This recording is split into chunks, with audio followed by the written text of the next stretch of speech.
This is Worldwide Flava Network. Coast to coast and worldwide. The views, information, or opinions expressed on the broadcast of Worldwide Flava Network are solely those of the individuals involved and does not represent those of Worldwide Flava Network and Live365.com. Worldwide Flava Network is not responsible and does not verify for accuracy of the information contained on any live or recorded broadcast available for listening on the site. You've tuned in to the Friday Night Live Show with your boy, Deron Big Status Peaks. Your girl, Val Jenkins. And Shut Up Shannon, the voice of the people. Where community meets awareness, struggle meets breakthrough, and entertainment meets education. On the Worldwide Flava Network. Every single Friday from 7 p.m. to 8 p.m. Baby. Yes. This show is being sponsored by Worldwide Flava Network. If you are looking to have your own radio show, come and join us here on WWFN Online Radio. Contact us via our website, www.worldwideflavanetwork.com. Hey, you guys, this is Anika from Anika Tells All. Tune in every Thursday from 10 p.m. to 11 p.m. Okay. Worldwide Flava Network. See you then.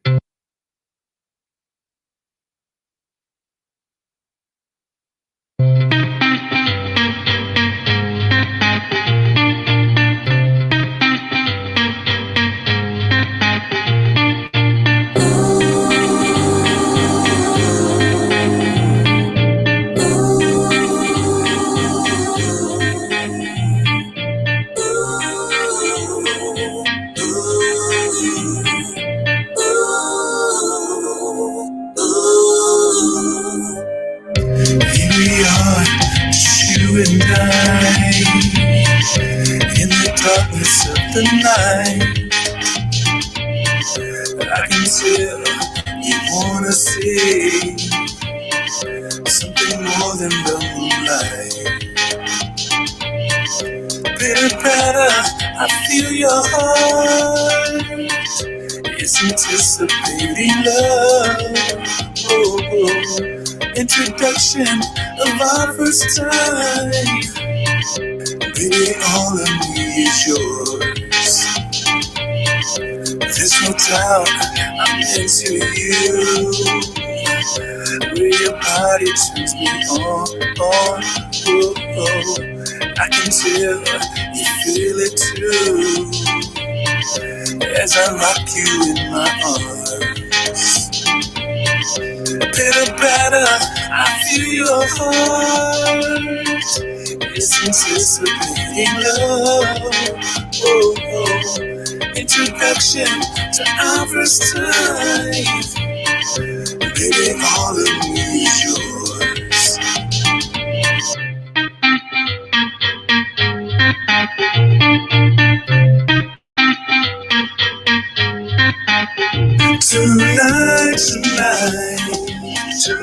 Tonight, baby girl, let me love you right. With pleasure. Tonight,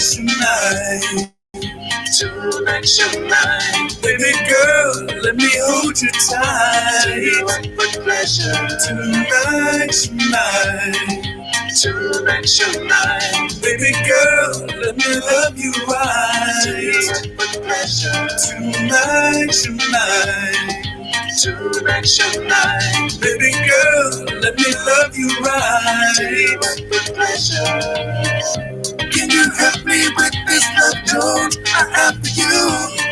So attracted to you, baby, that I don't know what to do. Can you help me with this love don't I have for you? So attracted to you, baby, baby.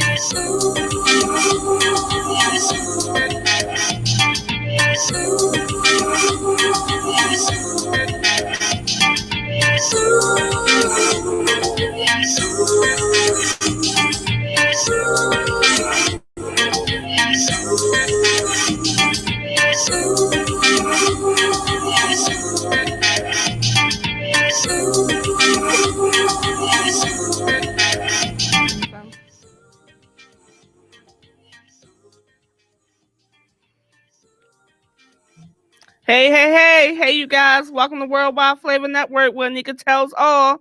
I'm here with Leonard. Hi, hello. I am so nervous right now. Why is you so nervous? I don't know. That's my homie from Naomi. I tell him everything. He is nervous as ever, y'all, so take it easy on him. I invited him here tonight because he has a lot of talents. He know how to sing. He can cook. He has different experience with different people and relationships, and Yes. so it's basically to dig into him a little bit, but we ain't gonna scar. Lenore, you want to tell them a little bit about yourself? Okay. My name is Leonard. I'm 39 years old. I'm born and raised in Baltimore. I grew up in a spiritual background. Raised by my mother. 5 older siblings, 2 older brothers, 2 older sisters. So I'm the youngest of 5. My father, he wasn't there, so I don't really want to talk about that stuff right now. But yeah, I'm just living life right now, man. I turned out all right. I had a few tragedies in my life that I've gotten through. You know, I still suffer from the scars from it. You know, but the pain, I heal from the pain. You know, it's made me a stronger person. You know, one thing that gets me through some of my terrible times when I think about, the wreckage of my past is, you know, my singing, music pretty much. It gets me through a lot of times, and I get that from my grandmother. She grew up at Gillis Memorial Christian Community Church, which is located on Park Heights Avenue. The same church that Pauline Wells, Pauline Wells, who was the first gospel singer of Baltimore City. Um, my grandmother came through that church, and so did I. And I inherited my voice from my grandmother.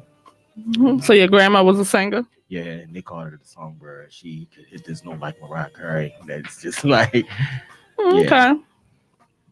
So I really brought you here because I want to hear you sing, like on live, like pumping. If you got to close your eyes, close your eyes. But I want everybody to hear you sing. You can really sing, and me, my friend Kimani, she couldn't make it tonight. My friend Sade, looking for both of them. My friend Ebony. Yeah, Ebony, I hope you see me. When you supposed to been here, I bought a wine and nobody's here. I'm very upset with y'all, but we ain't gonna go there. But Lenore is going to sing for us. Let me see, a good song. Good, you can sing a church song. Church song, good. Church song. Or R&B. Spiritual words. Or R&B. Tell me when you're ready. Wait a minute. Give it up for Lenore, y'all. Come on, y'all. That's what I'm talking about. Come on. Woo. All right, you ready? Let's go. Every time I fall, he answers my call. He picks me up and dusts me off and tell me to start over. But when I'm weak, he's my strength. I really don't deserve him, but again and again and again and again. Oh, I'm grateful. I'm truly grateful for your continuous grace. Oh, every time I call, he's always on time. He dries my tears and tells me I'm his, and he lets me know he's mine. When I'm weak, he's my strength. I really don't deserve him, but again and again and again and again. Oh, I'm grateful. I'm truly grateful for your continuous grace. Woo!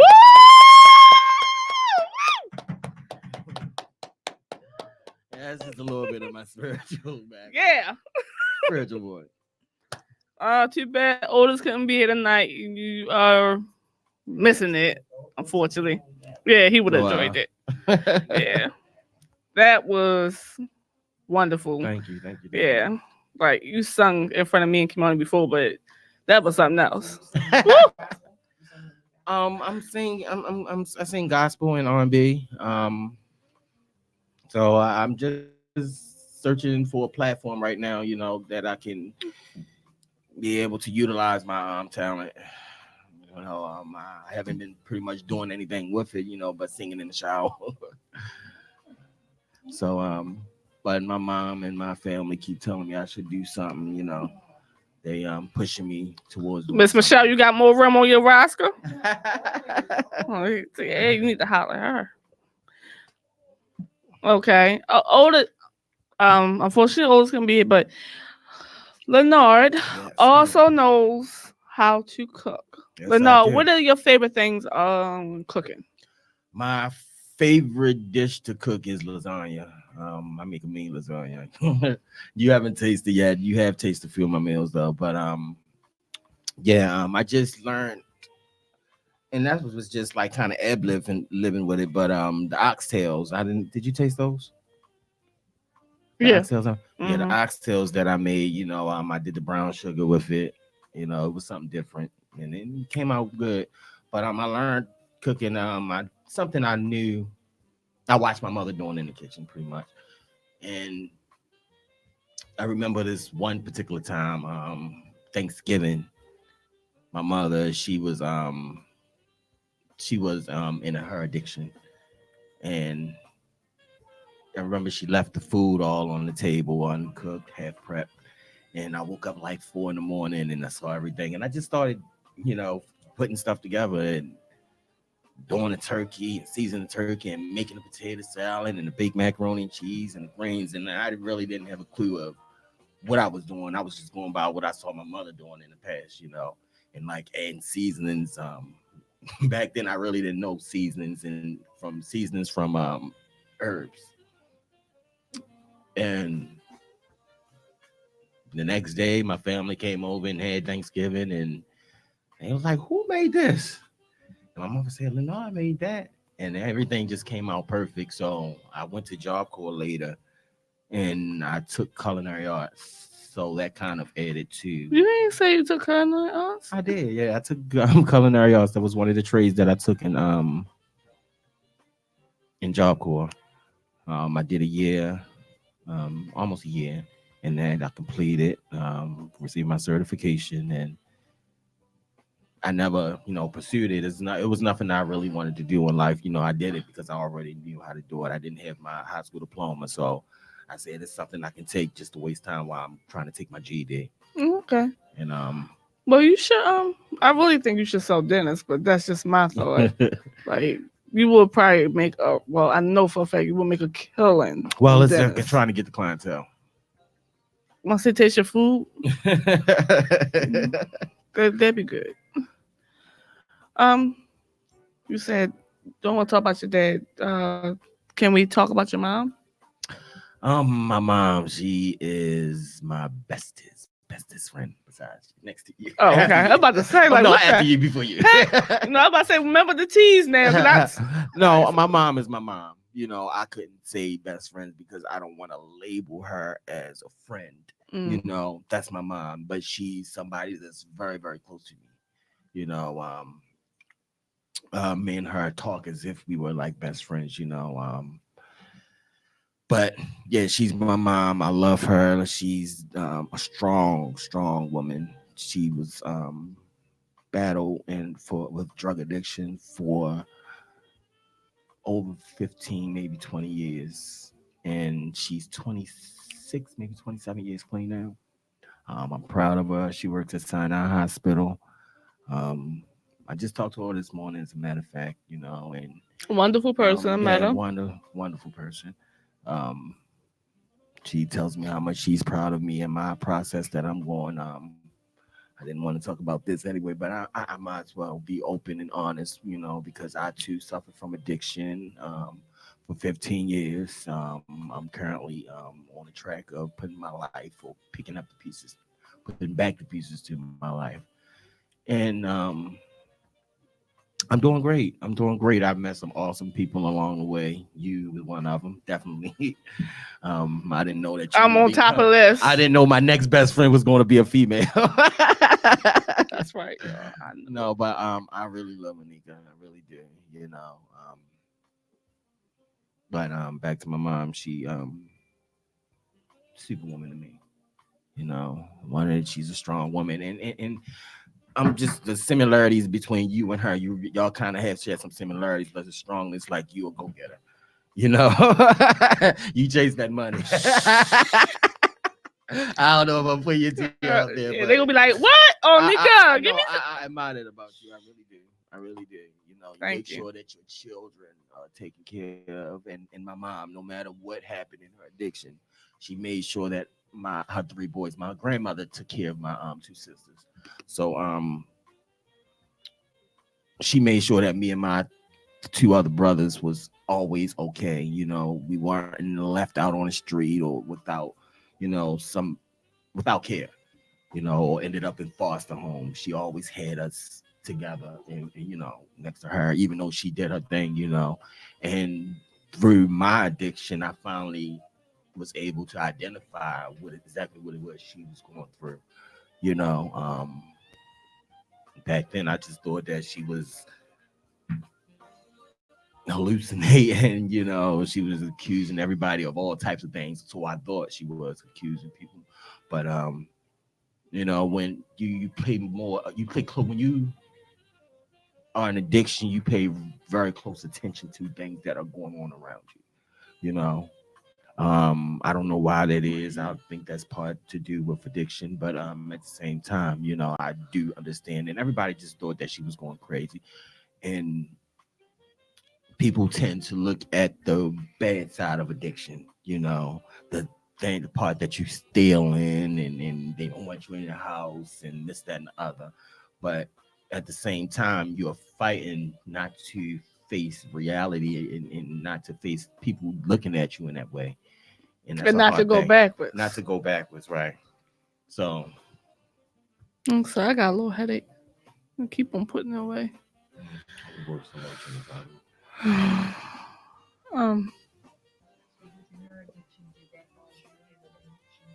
no, my addiction started over a relationship actually. And I don't really want to get into the details of it, but I was just in a vulnerable place. I was willing to do anything to pretty much to get me out that mood. And I didn't not saying that I was going to that was my first thought to go and use drugs, but when it came to me at the time, at that exact moment that I was going through that relationship, that negative relationship, and my cousin, he actually offered it to me. And I did remember saying no a few times when he first offered it to me. I'm like, what the hell are you talking about with this cocaine? And finally, some way, I just gave up. I was working as a vet tech at the time, and he had an agenda to get me to, spend my money so that he could get high, you know, and right, yeah, because my bank account was full. And I finally gave in, and when I tried it, it just took my mind off the whole situation. Like it was an escape from reality, and I jumped in head first, and I remember like within that first week, I was taking off of work, and within that first month, I probably was stealing from my job. I didn't. I went. Yeah, I'm an extremist. That's one thing. Is a good and bad thing about myself. When I do something, I just jump straight into it, without giving it a second thought or without thinking at all. And that was one of my bad decisions from being an extremist, But the good part about the best part about my addiction is my recovery. Why do you say that? Because I've learned a lot. I've learned a lot. You know what I'm saying? A lot of people don't know what it feels to be down and to suffer the humility and humbleness, and I've learned all of those things through my addiction. You know, being in that place, you have to become humble because people don't look at you as the average everyday citizen that goes out to work. You know what I'm saying? Really, you'll look at it the bottom of the totem pole or the stump. And So you never stopped working. You continued to work through your whole time of addiction. I tried. Like I said, I'm an extremist. Everything, my addiction and living a normal life didn't come together. No. So when I my addiction comes into play, everything goes. The house goes, the car goes, the money goes, the clothes go. You know, and I was never a person that looked at like what I was going through. I always try to make it seem like I was, and that was one of the reasons why my addiction lasted so long. Because I was always trying to dress the outside up to make it seem like I was doing okay. You know, even in my low days, I could always have went home back to my sister's or my mom's house, who was had open arms to. I had my own, but I always had a place to go back to. I chose not to go back to those places. I chose to go back to the streets. It just seemed more invigorating at the time. So yeah, I've been through 15 years of dealing with addiction, and it took me exactly 15 years to come to this point today, and realize that that's something I don't want. I don't want. I choose life today. I choose me today. I love me today. So yeah. um, I'm also in a dealing with a program called For Hope's Sake. Hope sake. For Hope's Sake, for Hope's Sake, if anybody's battling with addiction, trust me, this is an awesome, awesome, awesome, awesome, awesome program. I went from being a resident in the program to actually coming today working for the program. So and I feel a passion in here too. So when I'm not singing, I get a passion from helping other people too. So I love it. I didn't bring a card for to try to put it out there, but you can look it up online. It's For Hope's Sake LLC, I believe. For hope's Um, sake, LLC. yeah, just look it up For Hope's Sake LLC. Just type it in, Google it, it'll pop up. Mhm. And if you start having any problems with addiction, they don't care what your situation is. They will definitely help you. They will definitely help you. And they're always hiring too, They're always hiring because they're too. always firing. Um, It's like, yo, but they always hiring. They're always looking for people that want to work and don't want to be calling out. They always need exactly. people. Yeah, that most of the people they got fired was people who, I mean, this is a business. You come to work. Like I've seen people who came there and one called out on their first week. That's not how things go. I could see you get into some type of accident, but just to call out just because, I understand you got to make a good effort to try to work there. And right now, I'm walking to work. I'm walking to work, and I'm happy walking to work. You know what I'm saying? Because every once upon a time, I was walking a cop. So now you're walking to work. So That's right. it's a good feeling though that I have a destination now, a positive destination that I'm going to. How do you feel as though the people that you that was around you at Hope's Sake, um, did they influence you, or did they advance your life, or did they help improve you, or Today, everybody I come across, I receive as help. People are only there. Some people are only there for reasons, some for seasons, and everybody that came through, that I've met since I've been there for Hope's Sake, they help me in some way, or some form or another. And I don't take for granted, what a person can give to me, the message that a person can bring to me, whether it's good or bad. Because if you always keep the focus on yourself, you will see a message in everything that is happening to you, you know, even just being here.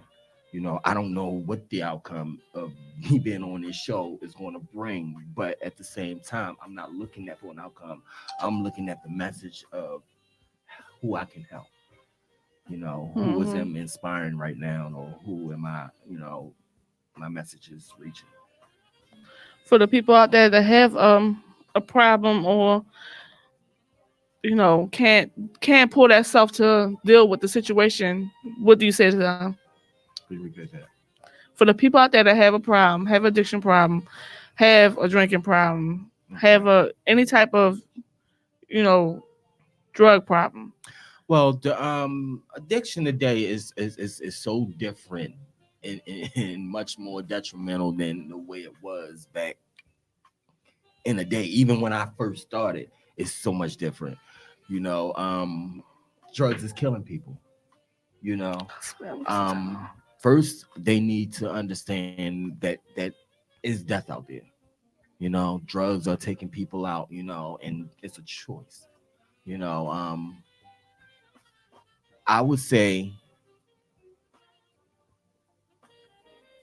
be honest in what you do. You know, if that's what you choose to do, no matter how much people may not condone it, you know, be honest about it. Come and eventually, hopefully, one day you'll get to a point of becoming tired of it. Because when you're in that lifestyle, it's nothing good comes from it. You know, when I was surrounded with negativity all the time. But I painted this illusion in my mind that it was fun until I actually started opening my eyes to the negative side. So it's a choice that you have to make. You know what I'm saying? And you make a choice and you choose it to the best of your ability.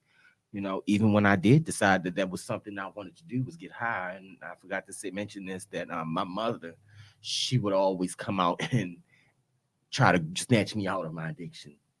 And I was so afraid to tell her because she'd been through it. And I was so afraid to tell her, Ma, I just want to get high. So I would always go to treatment. I mean, I've been in previous treatment centers before, for hope's sake.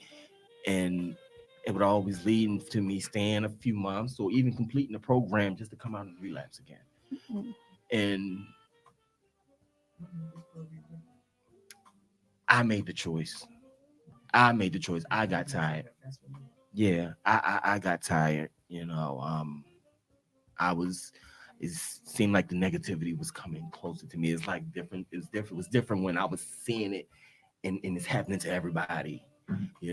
But when it started coming my way, and I see myself, man, I mean, how desperate or that I was for the drug. You know, the desperate things that it make me do to try to go get the drug. You know what I'm saying? Going up into stores and pulling out with knives and stuff on people, trying to rob people, and that's when I know it's getting dangerous. I've been stabbed in my addiction. I had my throat slit. I am stabbed in my chest. That was a wake up. Well, you'd have thought that would have been a wake up call.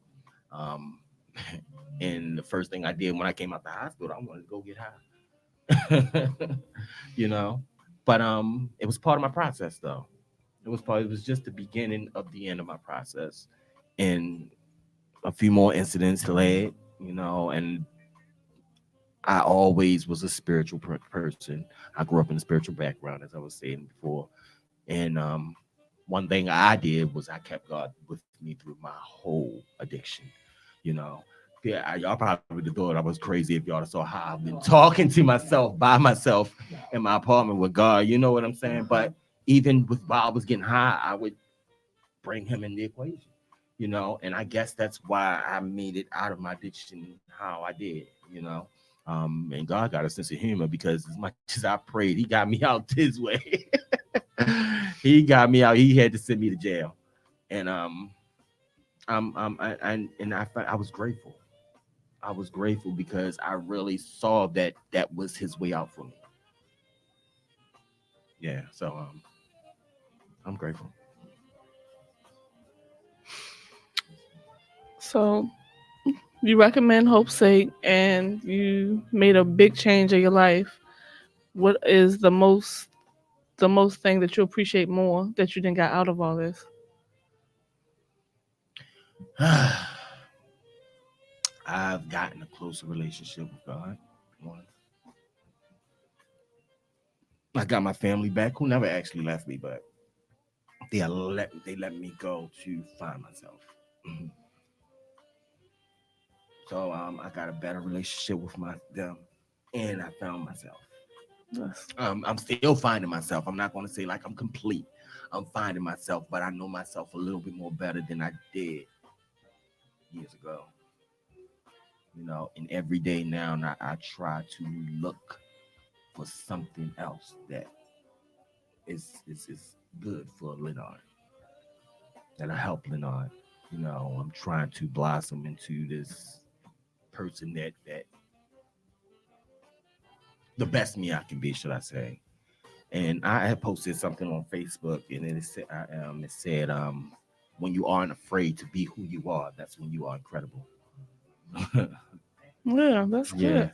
and I'm trying not to. I'm trying to let go of those fears, pretty much, and that's why a lot of people are so stuck in this negative because they so scared to let their guard down. So scared to be themselves. Everything is a front. Everything is a facade. We already know that you can be hard. We already know that you can beat up the block or shoot up the block or whatever the case may be. You know what I'm saying? But can you be a humble person? Can you be, a sincere person, and still use that when it's time to use it to protect and to, you know, I think a lot of people then forgot how to do that. Well, exactly, that's true. exactly, exactly. And some people don't even go on a search to find out who they are. That's the crazy part. They don't even know to. They don't know to. It's Exactly. not even that they don't go looking. They don't know. And so the one blessing that you have is that you do have a foundation, Right. a spiritual foundation. We've got a lot of people Who don't? Who don't? so you can't even say, so have this thought, hey, go back to God, try them out again or something. Absolutely. You can't even say that to them. You can only try to encourage them Encourage from them. the beginning and hope that they will see Him. In the best way. But the one thing that you had on your side is that you did have a foundation that helped you in your process. Hmm. Yeah. And the best thing that I can give, to people who don't see it that way is to be kind to them. You know what I'm saying? Because kindness can change a lot. I thought when I was on the gas station one time and I was asking for some change, and I had this lady come up to me. You's a grown ass goddamn man out here asking for change and this, that, and the other. And it hurt my feelings, but I had to suffer that humility and I had to show some humbleness because I was in a place of need. And she didn't know my situation. We never You know know, a situation, and that's where people make it's the not mistake. for me to judge. But that's where people make the mistake. Exactly. But also, that's where they make the mistake. You're right. And it keeps people stuck in that mindset of being in fear, um, having a negative thought outlook on change, or being just complacent to where they are, because they feel as though there's no one else can help them. And if you just show just a little bit of kindness, every time if I have it in my pockets, but every time I cross somebody that's got to sign up, I don't judge, I don't ask what they need, because I remember at a time that I really needed it one day, and somebody told me no, and then somebody gave it to me too. So it's not for me to judge, it's not for me to question, um, My thing is how they respond sometimes. how they Because respond. it's like everybody's not mean. And it could be a situation where, like, I was in the store one day, I didn't have any cash. Hmm. I was actually I did not bring my card, and I was actually using my 7-Eleven points, and I had someone, he judged me. Right. First of all, you don't know me. Exactly. It's first, he didn't know me. He asked for change. I said, I don't have any cash. And that was all I said. Right. Well, that's how your church people feel. See, and in times like And that, I you gotta was let like- that. And oh, 'Cause it you didn't know affect me. better. I knew. But one, he didn't know if I went to church or not. Exactly. There was nothing, no sign on me. There was nothing to still portray that I did go to church. But to say that, oh, that's how y'all church people are, I would never lie about it. If I got cash, I can even give it or I don't choose to. Exactly. But I'm not going to be mean to you. Exactly. And like I said, I wasn't mean to him. I said, I just don't have I didn't. One thing I had was my phone. And I was using my 7-Eleven points. Papers up, right. Out the 7-Eleven. Right. And I was running in there, running from somewhere else. So I never went back to get my purse or my money. But I knew I had enough points to get what I wanted. But you judge me. But you know, the I thing didn't is, judge him. the lesson was in that was for you. Oh, I know. It Oh, was I more know for that. you than I him. knew that in the beginning, but the thing was, and it was how I responded Exactly. to what he said. Mhm. Because if I Exactly. I could have Your response, you could have. You could have. responded very negatively. That was absolutely right. But I knew that, certain things you have to be able to discern at the time of when it's happening Mhm. and how it's happening. You're right. So I agree. I listened to your story. Your story has been, very. I'm hoping someone will be inspired. As my goal is always with the station is that people will get something out of everybody's story. Right. Because you never know. I try to. The path that you have walked or someone else We'll have to walk. Because That's deep. That life is not easy. That life is not. It's not. It's not easy to get out of because the suppression that you've done. Mm-hmm. That's why you go to extreme as you did. Because of so much you had suppressed. Man, you're gonna really forget all of everything. Everything. So you going extreme. You wasn't the kind that was a gradual who, gradually right. became the working, the functional. The functional addict, right? You weren't you went straight from 0 to 100. I did. And those are dangerous. I did. And that's nothing but God keeping you because a lot of people don't make it in that process. Because when you go to 0 to 100, the body shut down so much faster than the person who Yes. Yes. I hope everybody can hear all this good stuff you saying. It's just, just hearing the story was just so, just listen. So touching. One, because I have so many in my family. So when I hear of anybody's story in their past, because I still pray and hope for the ones that's in my family who are not. Mm-hmm. Mm-hmm. And that's one of the things that first this we can do. Hope.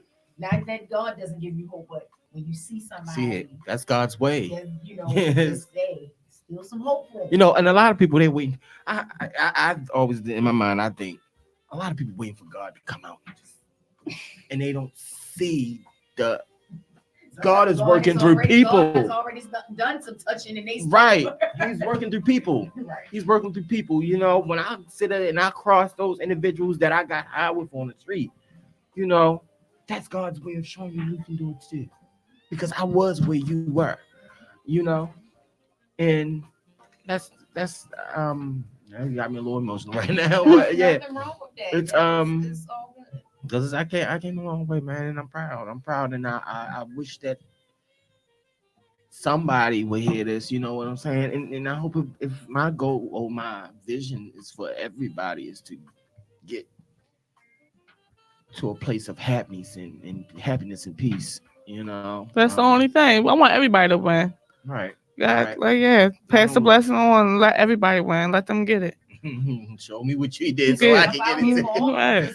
It is. Yeah. It is. But you have to make up in your mind that you want different. I do. That's what people have to realize. Like you said, until no matter how many rehabs you went in, no matter how many times you have to want to do it yourself. But you gotta first make that step to want to. You honestly, and I believe that's when the real conviction happens. When they honestly make their self decision. First admitting that you have a problem, then make a decision. Right. That too. But most of them, by that time, if they've already at the 100, they've already admitted they got a problem. It's just now making the decision to get help for the problem. Normally, it's not every situation, but on the normal side, if they had 100 already, they in it to win it for that. Until they make the decision to be in it to win it to be clean and get themselves together. That's where they are. So proud of you. Just glad to hear your story. Thank you. And not having to hear someone else tell your story. And so that's a lesson. Thank you. And you can tell your own story. I so did not come here and talk about that. But hey, who knows where the spirit moves you? That can be a blessing too. I go with the spirit, and the spirit moves me. Okay. That was a great, oh my goodness. This has been a great interview. Everything's been wonderful. Lenore has blessed us in more than one way. I'm very proud of you. You know, you're my buddy to the end. We've been, and I'm gonna give a shout out to Kathy King, my lady I take care of. Shout out to Peter, Jeff. You probably sleep on the couch with Kathy. Yeah, I'm talking about you. I hope you're listening. Anita, you better not fall asleep. Shout out to Boss Cash. I always help try to promote his music. G Fly and Prop B, my cousin. Shout out to him. Shout out to Mama's Kitchen, October the 12th. You gotta be there. I'm going to be there. I hope you be there. Buy your tickets. It's online. I keep posting it. It's gonna be on my live. It'll be on my thing at wherever you can find it. I'm gonna put it up there. Y'all gotta get y'all tickets. You go there, get a plate, you eat, you watch the play. You can't get that nowhere else. Shout out to Cornelius Adams. I'm sorry, I'm a little tongue-tied. Shout out to him for always doing so much for the community. Shout out to my producer, Michelle, for doing the show. If y'all are looking for a show and want to do your own radio show, hit her up or inbox me and I can get you to her. Shout out to Lenore for coming. Thank you. And if anybody out there that's looking for a beginning artist that they can work with, please, you can reach me at Lenore Duffy on Facebook or Yo Trav Hold Up on Instagram. I didn't already set that up. I'm not paying attention. She's already a manager. Like, okay. I'm doing double time here. Lenore's gonna close us out with one of his songs, and like I said, please pay attention. Support. I can't pronounce the name of Serena store. Serena Little store. I'm sorry, Serena. I forgot the dang name, but shout out to Serena Little. I post her pants and all her clothes in her store. I think it's called Danish, but I post all her stuff on my page too. Please support. Y'all, it's not about you just winning, it's about everybody winning. We gotta pass this along to everybody. Lenore, you gonna close us out? Give us a good song. Climb every mountain, search high and low, follow every rainbow and every path you know. Climb every mountain, search for your dream, follow every pathway until you find your dream. That's it. That was just something that was just head on my heart. All right. All right, you guys. See you back. I see the silence and begin to think. See you back next time. You with Anika Tells All Worldwide Flavor Network. Thanks for listening. We out. Thank you. Great show.